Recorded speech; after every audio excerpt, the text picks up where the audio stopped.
Michigan? Welcome back to another episode of the State Champs Extra Point Podcast, powered by Lawrence Tech. This, of course, also brought to you in partnership with our friends at Valley Sports. My name's Lorne Plant. Sydney Cariel, Devin Gardner here representing, believe it or not, we're getting into week 3. Your thoughts so far on the football season? I just feel like we've had so many close games and exciting games at that. By the fourth quarter starts, you don't know. It's a toss-up of who's going to win. And we had more of that this past week. I mean, what do you think, Devin? Yeah, I mean, I think Michigan football is doing very well. And I don't mean the University of Michigan, even though they did well this weekend. They did. Yes, he does. That. I think that the state of Michigan is in good hands with the way that everybody's playing football, the coaching, the players. It's been really exciting. We might as well dive right into it to our takeaways from this last week, sponsored by Figer Law. So, you know what, Lauren, we're going to start with you. One of the biggest games we had in week 2, Oxford's first home game against Birmingham Groves, and it came down to it. Oxford got the win 17-14. An emotional setting all around. What did you take away from that game? Boy, I tell you, this was really what everybody was really looking forward to. You know, again, it's healing at Oxford, and again, an incredible atmosphere. It was the Football Friday game of the week on Valley Sports. They did an amazing job talking about it in such a respectful manner. I just thought everything was really beautiful, and it was a great game as well. First home game, of course, since that terrible day in late November last year. Tate Myre was honored respectfully and appropriately. Students rushed the field. Yeah, that was such a cool moment. It was a great moment. You know, it was really something I think they just had bottled up inside of them. They were able to let it out. Tight battle, too. Right, for it to come down the way it did. Oxford led 10-7 at the half. That was a 45-yard field goal by Jay Cady, which was, clutch. And then he had an interception late in the game to seal it. And wouldn't you know it, he caught the interception at the 42-yard line. 42 strong, that was Tate Myre's number. It was fitting and appropriate. Yeah, that gives me the chills when you say that. Like, I have literally goosebumps. Yeah. But a great it's cold in here, too. Yeah, that too. But a great way to start us off. And another game that was also close, we're going to skip ahead. New Boston Huron got the win, beating Milan 13-12. I mean, a close battle there. And what's a really cool storyline in this is Huron's head coach, Tom Hoover, retired in 2016 from Allen Park, and then came back to coaching, and then just got his first win for Huron. How about that? Hoover is a great man. Anybody who has met Tom Hoover knows that he's just a super guy. We love him here at State Champs. We've got a long history with him and his time at Allen Park. And high school football is better when Tom Hoover is coaching. We're going to send props out to the senior quarterback. They call him Muzzy. Scored the go-ahead touchdown with 1:15 remaining. Secured the 1-point victory again. First time they beat Milan in 5 years. Yeah. So big win for New Boston Huron. Couple of close games there, but none other. Devin, we got some good ones here for your takeaways. We'll start out with Clarkston beating Southfield. Another high-scoring game in this one, 62-56. Yeah, I mean, wait, before we start, ridiculous. I feel like there was, let's just look at a flashback. Okay.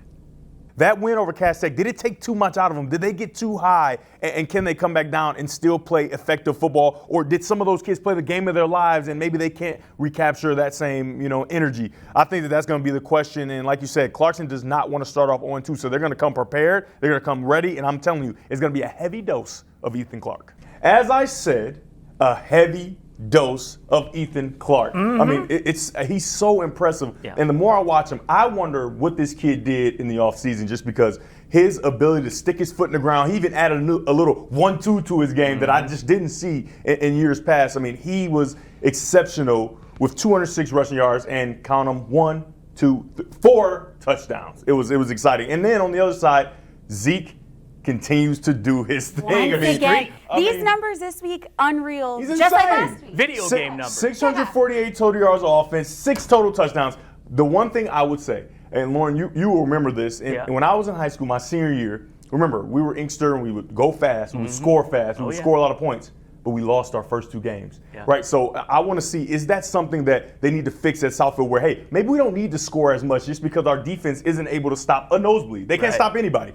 Nobody can be stopped by Southfield. So maybe the offense wants to slow down, maybe possess the ball just a little bit more to give their defense rest and time so that they don't get so many points scored on them and don't have so much pressure to score all those points like they did. And in this case, they lost. Right.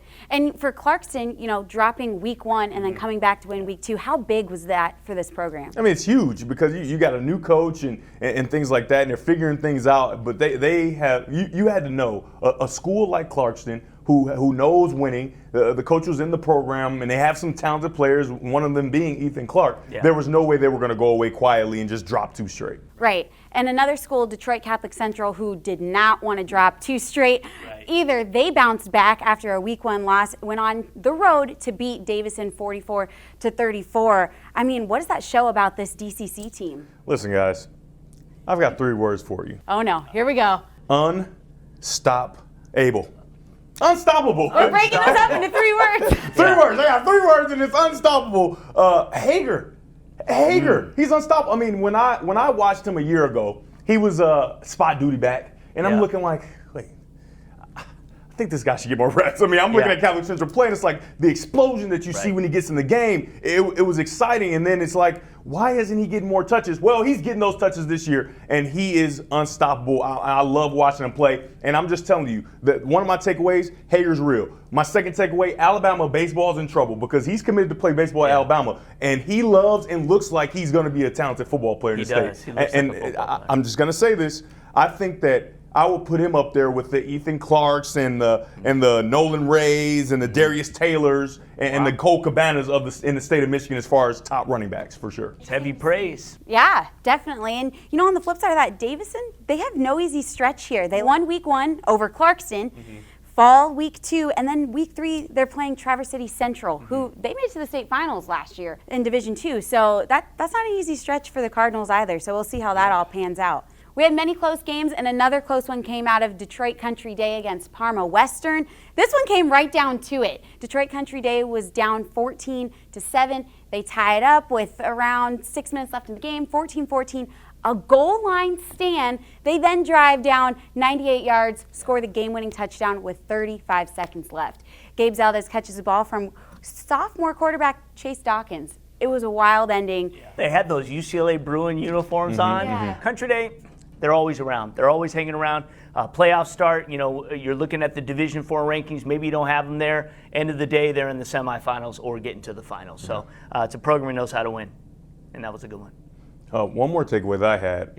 Andrew Knight rebounded from a beatdown against West Bloomfield and had a game-winning drive, a game-tying drive, and then game-winning touchdown as a freshman. They carried him off the field. It was jubilation all over at Sterling Heights Stevenson. So shout out to Andrew Knight, a.k.a. Deuce, the 135-pound freshman out there making plays at quarterback. That is awesome. Yeah.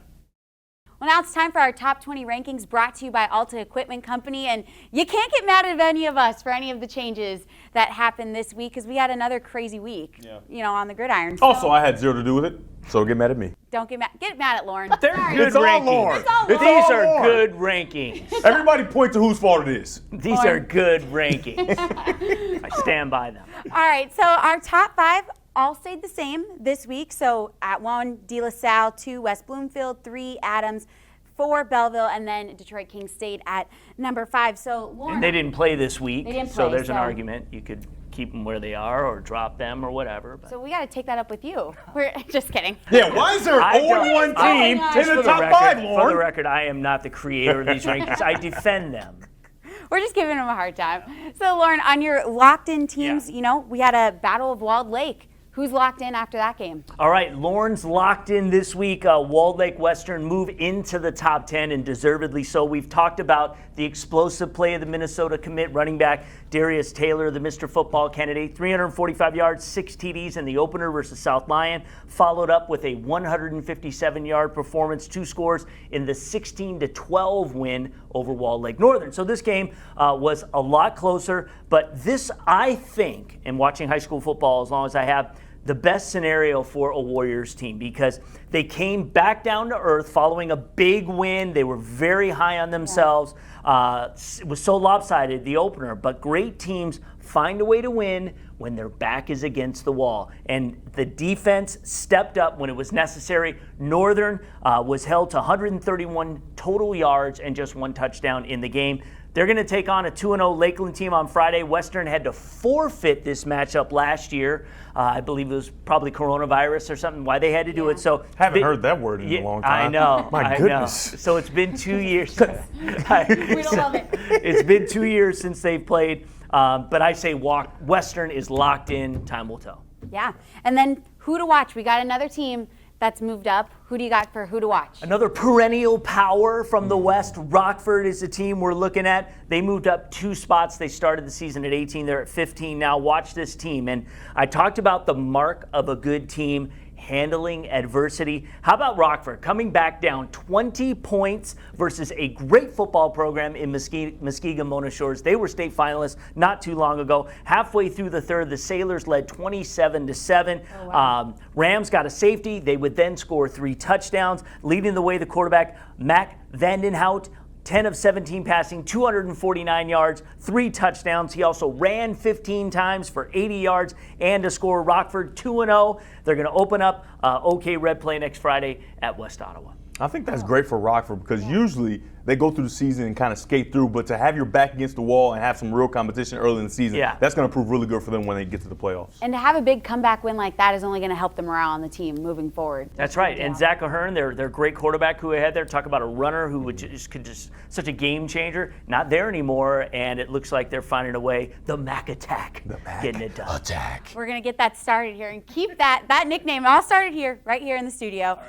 All right, Devin, for your locked-in teams, we continue to talk about this team all year long. Locked in, who you got? You got Brady Drogosh and that De La Salle pilot, offense, defense, special teams, everything you want in a football team, and that's why they're number one.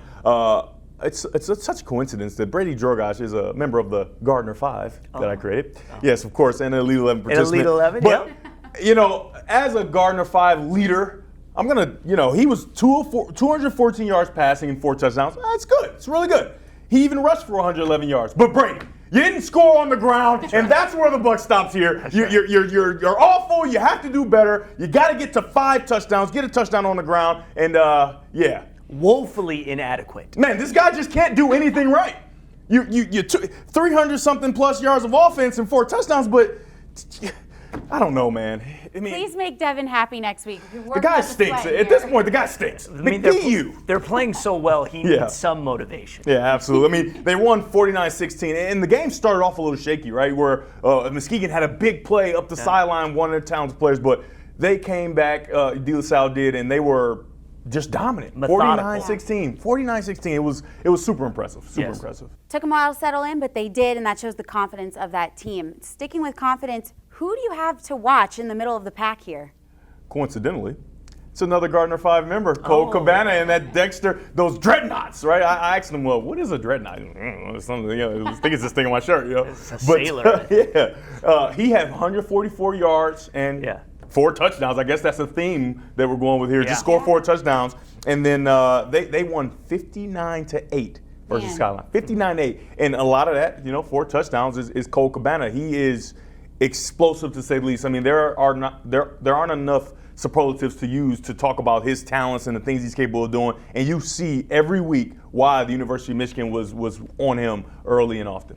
Yeah, and they started the preseason ranking at number 12, then dropped to 16, and now moved back up to 14. So trying to get it's been a roller coaster ride. Yeah. They're thinking like, Lorne, we won. Why are we dropping? And then they're like, Lorne, thanks, we won. We moved up. I reiterate, I do not create the rankings. I defend them. Hey, we should get a hashtag Dexter, going. Dexter, I'm sure, and I don't want to offend anyone, but I'm sure they are like, look, we're happy to be in the conversation. Keep doubting us. Listen, we'll be number 1 before the season. We got to get a hashtag going. Hashtag blame Lorne. Blame Lorne, Hashtag blame Lorne at State Champs. I know John Kidd would appreciate that too. Absolutely. Wouldn't be the first one. John Kidd's in the back laughing. He's laughing so hard right now. I wish I could hear him. Remember, you can catch all of our top 20 rankings at statechampsnetwork.com. You can see them all right there and continue to watch as the weeks unfold.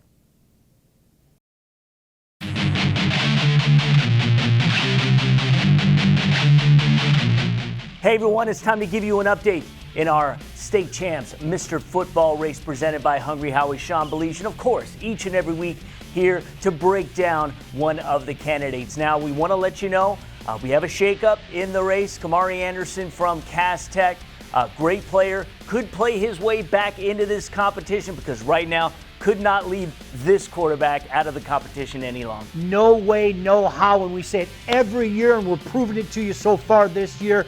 This list is fluid. You're going to see guys come on and off. No way could we leave Mason McKenzie off this list. How about the Fighting Scots from Caledonia? Fantastic start, big win over North Farmington, and McKenzie led the way. How about these numbers? 174 yards passing in 2 scores, 154 on the ground with 3 more scores. Oh, by the way, that was just in the first half. Took it to the house the first play of the game. Both McKenzie and the Fighting Scots are rolling. Lorne, you are absolutely right. There is no way, no how we could leave this kid off the list. Mason McKenzie, welcome. The Fighting Scots. Love that name. Congratulations, Caledonia. You guys are off to a great start. Congratulations, Mason. And one thing we want to let you know is that maybe you're not aware that, hey, there's a fan contest that's involved with the Mr. Football Award, and we do it each and every year. What you do is go to our website, statechampsnetwork.com. You click on the Mr. Football banner. You see the list of 10 candidates, and you vote for your guy. You can do it as often as you like. It's important that you vote for a couple of reasons. Number one, the leading vote getter, who is Parker Pico right now from Rochester Adams. No matter what happens to him, even if he was injured this week, we can't take him off the list. He's still in the running because he's the leading vote getter. Also, the leading vote getter at the end of the regular season, when we start moving into the playoffs, we freeze our top 10, and then we get into the Final Four selection. The leading vote getter is automatically into the Final Four no matter what. So you have a say in what we consider the greatest award in Michigan high school football. So go ahead and vote often at statechampsnetwork.com. We're going to take a short break and check out our latest installment of Game Changers, brought to you by the Detroit Medical Center, Physical Therapy and Sports Medicine. Hi, I'm Laura Ramus with DMC Physical Therapy and Sports Medicine with today's Game Changers Pop Quiz. True or false, your warm-up should be the same no matter what sport you play. The answer is false. The goal of the warm-up is the same. It's to prepare that body for your sport by increasing your heart rate, increasing your breathing, your blood flow, increasing your body temperature. But it differs from sport to sport. Your warm-up exercises should be specific and mimic the movements of your specific sport. Do you have a sports injury, or are you just looking to take your game to the next level? Then go where the pros go. DMC Physical Therapy and Sports Medicine. For immediate care, call 313-910-9328 or visit dmc.org/gamechangers.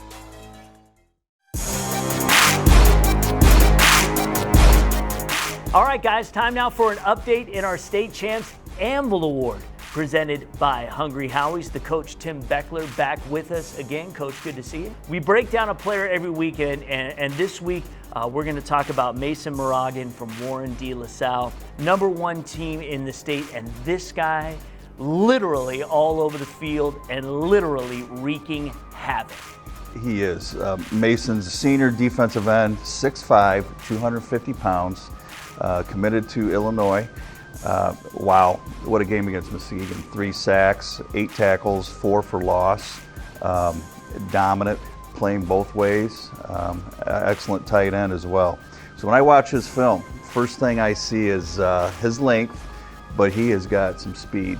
I don't know if he's 4'8" or better, but I think he's sub 4'8", 40 speed. But the second thing that really pops is he's got another gear. When he sees that ball, man, is he go. He's just got a great burst to the ball. And the third thing, great hands on his pass rush. He gives a little move. He's got the arm over technique. And when you run the ball at him, he's very stout in there. He can, disengage really quickly with his hands. He's excellent at shedding blocks. Then you kind of touched on it. What I really like about him, he's kind of like the fox in the hen house. What do you do with this kid? Because as an offensive coach, you're like, okay, do we run away from him? Because he's so fast, and with his length, he makes plays downfield, in the backfield, away from him. And he's a stout kid. Do you run at him? You know, and he's a problem. Well, you know, the other thing that is interesting about Mr. Mason is that he also contributes on the offensive side of the ball. Had a diving touchdown catch late in the third quarter in the victory, the 49-16 win over Muskegon. And that leads into our question this week. And every week we ask Coach Tim Beckler, you know, Hall of Fame coach and coached at Canton for years. And, you know, on this particular situation is when you have a guy who is as celebrated as Mason is, you need him on the defensive side of the ball. You need, you know, if De La Salle and especially the schedule they play, if they're going to have success, if they can pressure the quarterback, they're going to have a chance every week. But also he's contributing on the offensive side of the ball. So it's a little different when you have a guy playing two ways, not just offensive line, defensive line, but a guy who's actually running routes, making catches, getting hit. How do you coach that? Well, first of all, he's a two-way player, so he gets it. He's got great savvy. He's a great football player. So to the coach, do not beat him up in practice. He doesn't need to see all the reps on offense and defense. He gets it. He needs reps, but not all the reps. And then the next thing is he needs, and they all do, they need to drink a lot of water during practice, after practice, and they've got to lift throughout the season. They need to lift heavy because you can see it if they don't. They lose weight, they lose strength, and you want to be at your strongest at the end of the season. And then finally, you know, when it's game time, okay, you got to be smart. It's like, yeah, we need to score here. He's got to be in. But I would never rest him on defense, only on offense. And even if your backup's not that great behind him on offense, put that kid in, let him rest, let him get water, and run a play that's away from him, you know. But do not rest him on defense. There you go. Thank you very much, Coach. And hey, guys, you can vote for your favorite candidate by going to statechampsnetwork.com. The Anvil banner is here right on the homepage. Click on that. You're going to see the list of top 10 candidates we have in the running right now. And then you can vote for your favorite. Most important thing to remember is that the leading candidate can never be removed, and the winner at the end of the competition will have an automatic bid into the Final Four. So if you support your guy, support him by just taking some time and voting for your guy. Now, we may have some shifts that happen in this race. Some guys might fall off, some guys may play their way in. That's the nature of this particular competition. But again, we're proud that we're honoring the linemen and the linebackers, and we're going to see how the rest of this season plays out. Good luck in week 3. Well, this week we got another slate of great games coming at you from right here, and this is going to be sponsored by Menards. We almost sang the theme song. We got that humming a little bit. At Menards. All right, so we're going to cover 6 games here at State Champs. We've got Allen Park at Carlson. That'll be a good matchup. New Boston Huron at Riverview. DeWitt at Detroit Catholic Central, Warren Michigan Collegiate at Country Day, and then Devin, we got Utica Eisenhower at Chippewa Valley. What is that matchup looking like? I'm very excited about this matchup for a number of different reasons. Obviously, my former coach for Chippewa Valley, and Scott Merchant is the coach, but I'm excited to see Preston Crum, who has been a starter. It's his third year as a starter at Utica Eisenhower. I'm excited for him to see him be the big guy now, right? For so many years, he had to play against Chippewa Valley, against Ryan Schuster, right? Schuster 2, right? Tommy was first, you got Schuster 2, Ryan Schuster. And so he was the young guy just fighting and getting, now he's the older guy, he's the junior, and Chippewa Valley has another Schuster somehow. His name's Andrew, right? So I'm excited to see Preston Crum against a young Schuster and get his opportunity to continue to have that maturation process. I remember watching him as a freshman. I'm like, this guy's got a future, right? He's a little overwhelmed right now, but can he continue to develop? And I think he really has. So that'll be very exciting to watch. Look out for the Big Reds, though. They're coming. Oh, don't worry. They're coming. I know. They're very good. They're well coached, man. They're just so well coached. Yeah, and both teams are going into that one 2-0, so that will be a good matchup. And we've got another matchup where both teams undefeated, so both want to stay on that winning side. Waterford, Mott, and South Lyon East. Lorne, what do you think of this one? First off, one of the great things that communities do at high school football is they often have benefit games. Yeah. This one for autism acceptance. So you got to love when they shine lights on that, put them around a community event. Usually they raise a lot of money, great awareness, and just a wonderful thing when they do that. But there will be a football game, and this is going to be a good game. South Lyon East is a team that we need to watch. 48-0 victory over Waterford Kettering last week. Senior quarterback Nico Campo, 6 touchdowns in total, helped lift the Cougars to their first 2-0 start since 2018. Look out for Waterford Mott, the other Waterford team, especially the QB Caleb Osborne. They had a comfortable 48-7 win over Wyandotte Roosevelt last week, which is typically a really good program. Osborne 13 for 18 for 240 yards, 3 TDs, also adding 12 carries for 160 yards and 2 more touchdowns. Corsairs had a 24-6 win over Walled Lake Central in week 1. So again, Mott needs a win to keep pace with Walled Lake Western and what South Lyon East is doing. This is going to be a tough road to hoe versus South Lyon East, but it should be an interesting matchup. Yeah, both those games sound like 2 big games there. And remember, these are just some of the games that we're going to cover this Friday. We'll have much more in store. Many great games this week, and this one will be a good one as well for our Football Fridays Game of the Week, brought to you by Southeast Michigan Ford Dealers. We've got Rochester, Adams, and Clarkston. This is going to be a huge matchup. Classic battle. Some interesting notes that I found. And if you really think about where Rochester Adams is as a football program right now, shout out to Coach Petrito. Since October of 2020, they are 17-2. Their only losses were, of course, the state championship game to Belleville last season, and they had to forfeit their district final to Davison in 2020. And that was due to the coronavirus. Coronavirus brought up twice in this show. But Adams has scored 76 points over their first 2 games against Orchard Lake St. Mary's and Rochester. They've not played Clarkston since a 28-27 win back in 2019. That seems like a lifetime ago, especially for these players. I think this game might be very close. I think Clarkston right now is kind of clicking on cylinders, but man, the Highlanders, you just cannot underestimate them, and they just find ways to get it done, led by the Pico brothers. Yeah, and the big reason is, like you said, the Pico brothers. And remember earlier in the show, I talked about how one of my takeaways is that Bama baseball might be in trouble. Yeah. Well, the Pico brother, he's getting too good at football, and he's getting offers and getting opportunities. And I'm just telling you, kids love playing football. It's so fun. Now, maybe baseball might be a better future for him, but I'm just telling you, the way he's playing on the football field, I wouldn't be surprised by the end of this year if he doesn't make a decision to play some football in college. Yeah, so it's funny. I talked to Tate Pico, and he goes, and I asked him about his brother. He goes, he's just a freak. There's nothing more I can say. That's the best way to describe him, is he's a freak. And I thought that was so funny. So difficult to stop. It's so awkward when you have big quarterbacks. You were a big quarterback in high school, because they're coming at you with a lot of leverage, a lot of force. And Parker brings it. He looks for contact. Very big quarterback. And he just wears you out throughout the course of the game. Yeah, and Coach Petrito also said he used this word a lot when we were talking. He said he wants to see consistency, because the last 2 weeks they were kind of roller coaster games. Yeah. So he was like, we need to be consistent from start to finish if we want to win. Yeah, I mean, we got to get some love to the offensive linemen in the world. We talked about it earlier with the Anvil, but Cole Dellinger, the reason Ethan Clark is able to get a lot of those yards is because of that big fella committed to you can say it.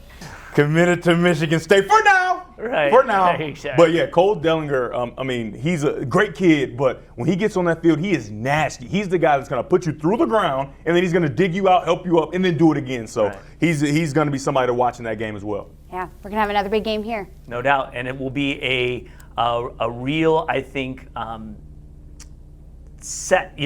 real marker for success for these teams moving on. This is a real pivotal matchup. I love week 3. Week 4 is my favorite. In high school, it's typically rivalry week, and it's also when we truly do see the cream rising to the top. But this is interesting, and this is going to be a great game. Make sure you watch it on Bally Sports Extra, the Football Friday Game of the Week, sponsored by the Southeast Michigan Ford Dealers. And of course, following that show, you will get an opportunity to see my colleague Sydney Cariel in the overtime desk. this particular Friday night. So I'm sure you're going to do a great job. It's going to be a lot of fun and be very hectic and crazy. Are you excited? I'm excited for it. I don't think you're excited. I'm excited I think for you should it. prove how excited you are. What do you want me to do? We're standing up, we're clapping, slow clap it out. I'm ready. Week 1 was a great success for our overtime show, and so week 2 is going to be hopefully even better, so be sure to tune in. Yeah, and it happens right after the game. So once the Bally's game is done, that's when overtime kicks into gear. It's a full hour of highlights from all the games we talked about here today and more coverage from all over the state. Yeah. I watched last week. Great show, guys. Thank you. I'll be sure to drink more coffee and have the same energy that Devin and Lorne bring here today. So we're going to have another fun week, everyone, and thanks so much for joining us for Extra Point. State Champs Extra Point is powered by Lawrence Technological University. Visit L2athletics.com and recruit yourself. Extra Point is also brought to you by the Michigan High School Athletic Association, promoting the value and values of educational athletics. The Michigan Army National Guard, a proud partner of the MHSAA. The Detroit Medical Center Physical Therapy and Sports Medicine Pros. Visit dmc.org/GameChangers. ALTA Equipment Company, Michigan's #1 construction equipment provider with over 40 brands. Get the right equipment for your project every time. Hungry Howie's Pizza, famous for flavor. Feiger Law, nobody knows the law like we do. Menards, save big money on all your home improvement needs. And by the Southeast Michigan Ford dealers, think Ford first.